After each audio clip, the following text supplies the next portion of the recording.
Hello, my dear listeners. My name is Kishore Ganesh, and in this episode of the Vocal About Visuals podcast, I'll be reviewing an anime movie that is the brainchild of Makato Shinkai. Yes, he's back on my podcast again, called Children Who Chase Lost Voices.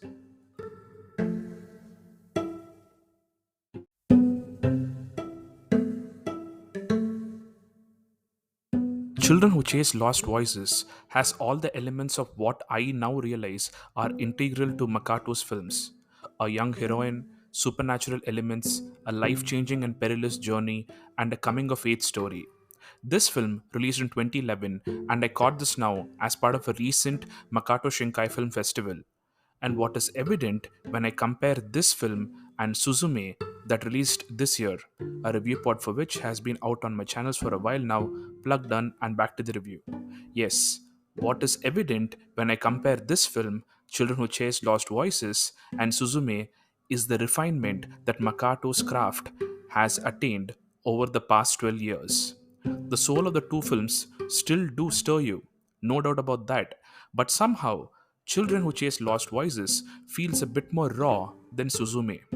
The film's raw, sure, but it is also tremendously beautiful. Quite a lot of the frames are truly wallpaper worthy. That said, the imagination of Makato trumps the quality of the animation. The design of the supernatural creatures and even the entire realm are unique, weird, and wonderful. Makato draws inspiration for the supernatural elements from several real life religions like Hinduism and Buddhism and stitches them together, making a beautiful tapestry that is uniquely Makato Shinkai. Moving on to the characters, the lead of this film is a schoolgirl in her early teens called Asuna Watase, who has lost a father and has a mother who works long hours as a nurse. She is lonely and is compelled to seek out a distraction and an escape from this loneliness.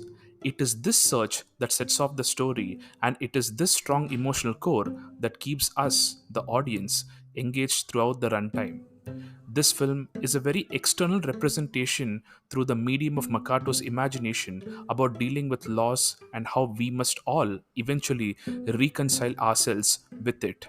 This film is essentially the way in which the main characters eventually learn to heal, and this healing process is also represented externally as part of the story. We might try to lock the pain and loneliness away after a loss, but the better thing to do is to come to terms with it and carry on with our lives. That's Makato's message. On the whole, Children Who Chase Lost Voices is a film that has enough potential for multiple rewatches. On the surface, for the beauty of its animation, and below that, for the philosophy that it tries to convey. Seek it out, and you are in for a calming and thoughtful time, and these mind states tend to linger far beyond the runtime of the film. Once again, my name is Kishore Ganesh. This is the Vocal About Visuals podcast, and thank you, my dear listeners, for your time and for listening. Please do give this podcast a follow on your preferred podcast platforms and on YouTube. Lately, I've also started making what I'm calling as quote unquote one shot reviews of movies, which you can find as reels and shorts on Instagram and YouTube, respectively. So please do give my YouTube channel a follow and also follow me on Instagram and Twitter at Podcast Plural for these one shot reviews and also my thoughts and views about Ask Lefsy and the world in general. Thank you.